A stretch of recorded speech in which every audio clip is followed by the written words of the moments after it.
Joseph Smith drew heavily from the literature and folklore of his time in crafting the Book of Mormon. The names and terms used in the Book of Mormon show clear signs of influence from other contemporary sources. So, for example, the name Nephi, one of the main figures in the Book of Mormon, has no known roots in ancient Hebrew or in any other ancient language, but it does appear in popular travel literature of the time. The Travels of Marco Polo, a well-known book in Joseph Smith's day, included a reference to Nephi, a name for a region in Arabia. Another example is the name Mormon itself, which might have been inspired by Mormo, a mythical figure mentioned in The Wonders of Nature, a book that was widely circulated in the early 19th. This is what a stupid can of worms to open, dude. Okay, so there are 337 proper names in the Book of Mormon, but none of them have the letters Q, X, or W. And those letters don't appear in ancient Hebrew. So, there's no way that Joseph Smith could have known that. He wasn't illiterate, but he wasn't a big reader, okay? He was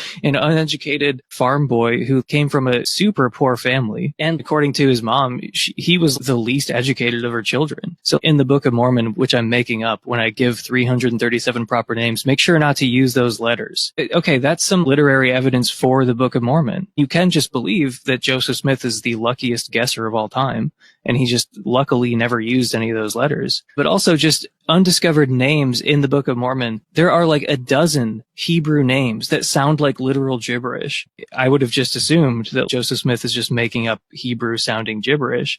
But in the past century, they've all been independently verified, usually by non-Mormon scholars. Oh yeah, that was a real name. So there were a dozen undiscovered Hebrew names in the Book of Mormon. And we didn't know they were real names until decades after Joseph Smith died. The Book of Mormon is 500 or 600 pages. He was writing thousands of words a day for a couple of months. And that's where this whole book comes from.